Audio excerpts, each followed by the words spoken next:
Patriarchy, the system we lived under for a few thousand of years, is the exception, not the rule. For most of human history, women weren't just equal, they led. This is not a fantasy, this is history that's been buried, erased, and overwritten. But today, we are digging it back up. Before we dive in, I want to share something personal. I am Marilda and I started this channel because I felt it deeply. Our world is out of balance. But I believe we can remember another way to live, one rooted in ancient matriarchal wisdom, in care, in connection, and soft leadership.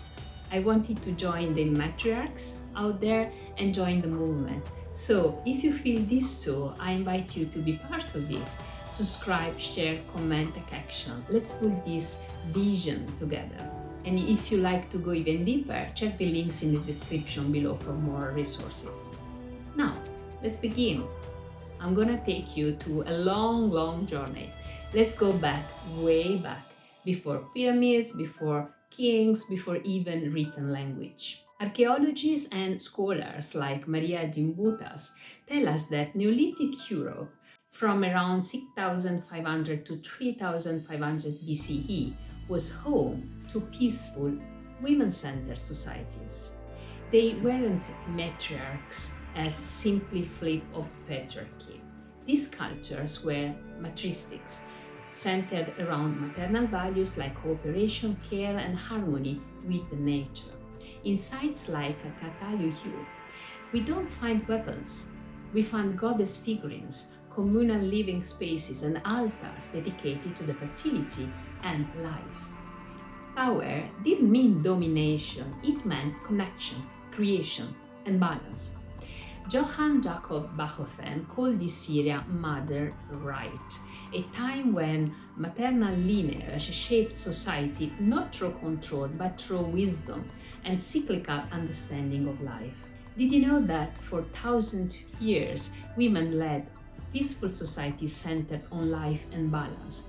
How would that change how you see leadership today? But something shifted. Around 2500 BCE, Indo-European tribes from the steppes swept into Old Europe. They came on horseback, armed with bronze weapons, and brought with them a very different worldview. These were warrior societies. They worshipped sky gods, valued conquest, and organized themselves around hierarchical rule, typically led by elite men. This was not a natural evolution. You see, it was an invasion.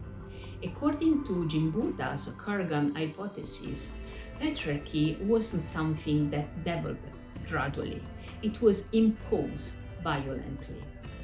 You can see the change in the burial grounds. Before, women buried with spiritual and domestic objects. After, male warriors buried with weapons and status symbols.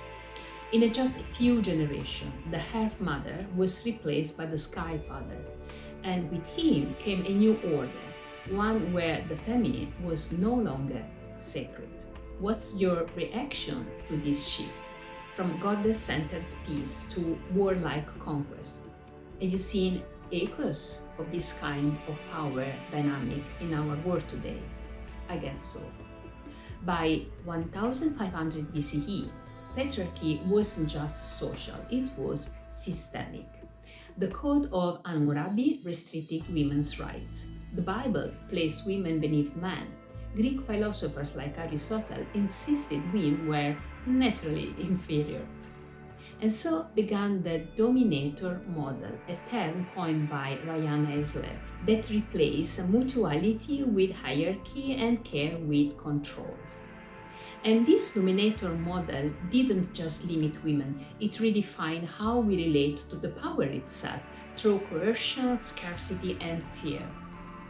How do you think these ancient laws and stories still shape our gender role today? Have you ever questioned where your assumptions about leadership and gender come from? Fast forward to the last 500 years, and you see how patriarchy became global. Colonialism didn't just conquer land, It dismantled indigenous systems that had retained matrilineal traditions. The Haudenosaunee Conference empowered women in political roles. The Zapotec in Oaxaca thrived with female-led economies. But colonizers brought with them European patriarchal law, religion, and capitalist structures that erased those systems. As Claudia for Belfort put it, capitalism is patriarch's modern face. It privatized birth, labor, and land, transforming the life-giving roles of women into invisible, unpaid labor. Have you seen examples of matriarchal system in your own culture, or know stories that have been erased? What might we discover if we look for them again? But patriarchy didn't just conquer through war, law, and economics. It conquered through myth. Over time, goddesses became wives or virgins. Creation stories erased the feminine and divine. The heroes became men. The storytellers were men. Even time itself became linear and conquest-based. Philosopher Luz Iragheri called it the phallocentric logic, a system where male experience becomes the default, and the maternal is written out of history. What story you were told growing up? The ones that centered only male heroes, right? What story do you wish had been part of your upbringing? Let's zoom out for a second. Homo sapiens has existed for around 300,000 years. For more than 190,000 of those years, we lived in hunter-gatherer or matrilineal communities. Add another 3,000 years for Neolithic matristic cultures and you start to see the pattern. Patriarchy? Just the last 5,000, maybe 6,000 years. That's only 2% of our history. Did you expect patriarchy to be such a small part of our human story? What does that change for you?